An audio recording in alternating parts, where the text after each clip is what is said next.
Increase or decrease a quantity by a given percentage.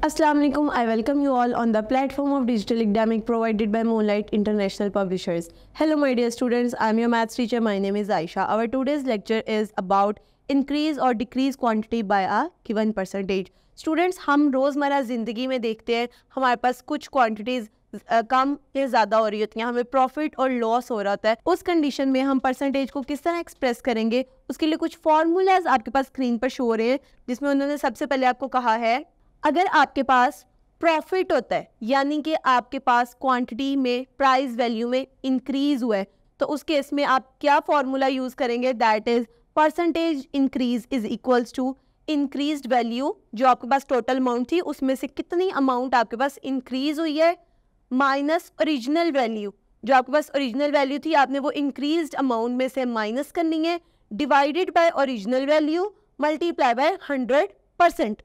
Similarly अगर मैं इसको compress करूं तो मेरे पास क्या फॉर्मूला बनेगा, increased in the quantity divided by original quantity multiply by 100%। इसी तरह स्टूडेंट्स, अगर आपको लॉस होता है यानी कि आपके पास परसेंटेज डिक्रीज होती है, उस केस में आपके पास क्या फॉर्मूला आएगा, original value minus decrease value divided by original value. इस केस में क्योंकि ओरिजिनल अमाउंट ज़्यादा होगी तो वो हम पहले लिखेंगे। इसको आप कंप्रेस करेंगे तो किस तरह आपके पास वैल्यू बनेगी, decrease in the quantity divided by original quantity multiply by 100। Students, सबसे पहले आपने दो बातें याद रखनी है। अगर आपके पास वैल्यू इंक्रीज होती है तो आपने क्या करना है, आपने इंक्रीज वैल्यू को पहले रखना है, देन माइनस करना है ओरिजिनल वैल्यू में से। और अगर आपको लॉस होता है तो उस केस में आपने ओरिजिनल वैल्यू पहले रखनी है, देन उसमें से माइनस करना है आपने डिक्रीज वैल्यू को। इसके लिए स्टूडेंट्स अगर हम एक एग्जाम्पल देखें, उन्होंने स्क्रीन पर आपको एग्जाम्पल नजर आ रही है, उन्होंने आपको क्या कहा है, the price of petrol increase from 150 to 260 rupees. आपके पास पेट्रोल की वैल्यू क्या, अमाउंट क्या थी, प्राइस क्या थी, 150 थी और वो इंक्रीज होके कितनी हो गई है, 260 रुपीज़ हो गई है। Find the percentage increase in the price.